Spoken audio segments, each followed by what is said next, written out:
అక్కడే తేడా వస్తుంది. ఎందుకు? ఎవరు తేడా? అనుకోవాలి, తేడా నీకు కాదు, దాన్ని విమర్శించే వాళ్ళకి. అది నేను అక్కడే మాట్లాడు. తేడా నీకు కాదు, వాడి విమర్శించేవాడికి ఏదైనా విమర్శే.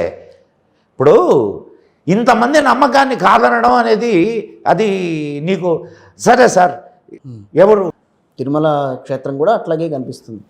మీరు ఏ ఆలయం తీసుకున్నా అంటే చతురస్రాకారం, చతురస్రాకారంలో ఉండొచ్చు, లేదు ఇంకొక పక్షి ఆకారంలో ఉండొచ్చు, అది ఉన్నాయి వేరే అనేక రకాల. మీరు వైదిక్ సాంప్రదాయం ప్రకారం ఉంటుంది. అండ్ మనకు ఆగమాలను ఉన్నాయి తెలుసా మీకు? ఈ ఆగమాల ప్రకారమే ఆలయాల నిర్మాణం జరుగుతుంది. స్థపతి అంటారు. స్థపతి అంటే ఆలయాన్ని నిర్మించే ఇంజనీర్ని స్థపతి అంటారు. సో ఆనాటి కాలంలో వాళ్ళు ఆనాటి కాలం ఏంది, ఈనాటిలో కూడా అద్భుతమైన స్థపతులు ఉన్నారు.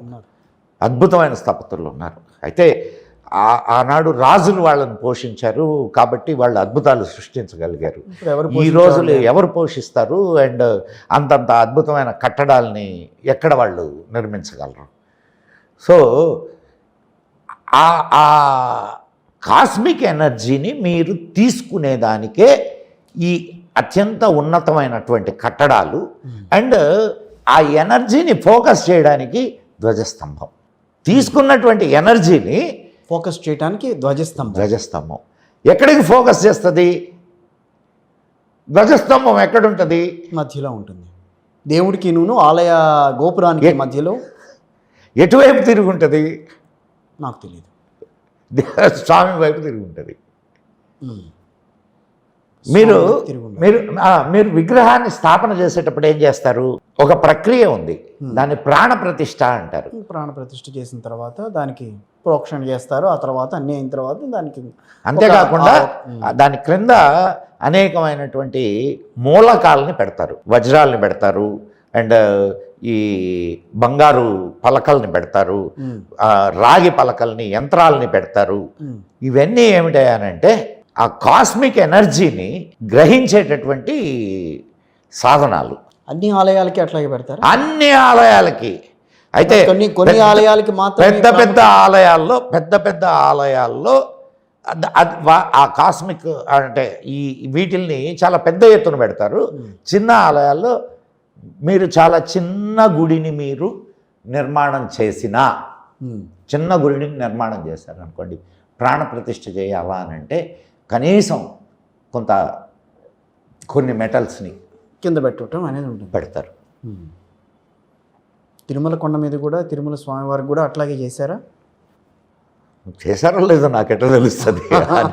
అంటే ఆ ఎనర్జీ ఉంటుంది కదా, ఆ ఎనర్జీని రిఫ్లెక్ట్ చేస్తోందేమో జనం మీద. ఖచ్చితంగా. ఇప్పుడు ఒక చిన్న విషయం సార్, ఆలయాలు ఎక్కడ పడితే అక్కడ కట్టలేదు మనోళ్ళు. ఆలయాన్ని నిర్మించడానికి ఎన్నుకునేటటువంటి ప్రదేశాన్ని కూడా చాలా డీప్గా పరిశీలిస్తారు. దాని వెనుక అక్కడ ఉన్నటువంటి ఎనర్జీని ఇచ్చేస్తారు. భూమిలో అంతా ఒకేలా ఉండదు ఎనర్జీ. ఒక్కొక్క చోట నెగిటివ్ ఎనర్జీ చాలా ఎక్కువగా ఉంటుంది, ఒక చోట పాజిటివ్ ఎనర్జీ చాలా ఎక్కువగా ఉంటుంది. వాటిని ఐడెంటిఫై చేస్తారు.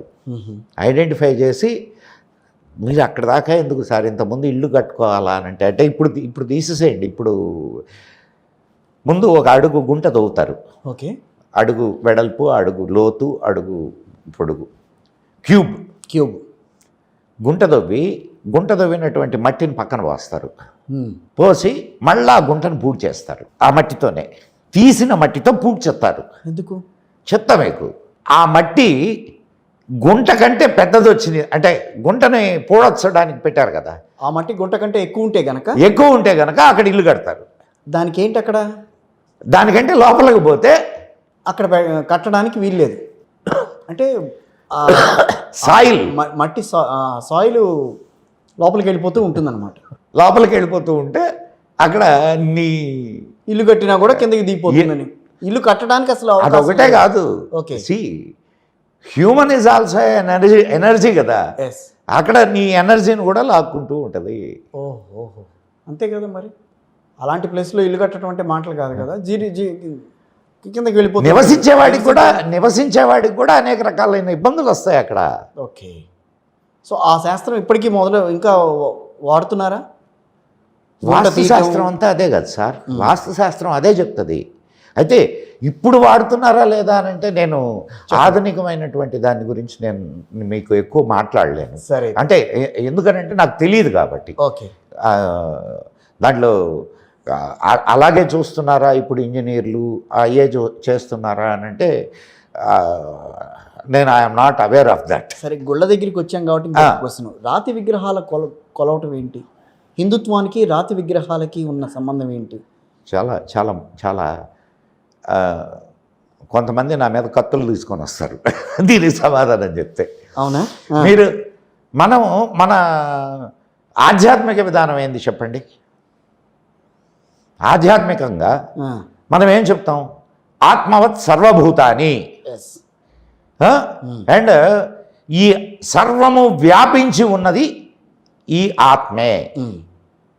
నీలోనూ ఉన్నది, నాలోనూ ఉన్నది, అణువులో అది తన చైతన్య శక్తిని నిరూపిస్తూ ఉంది.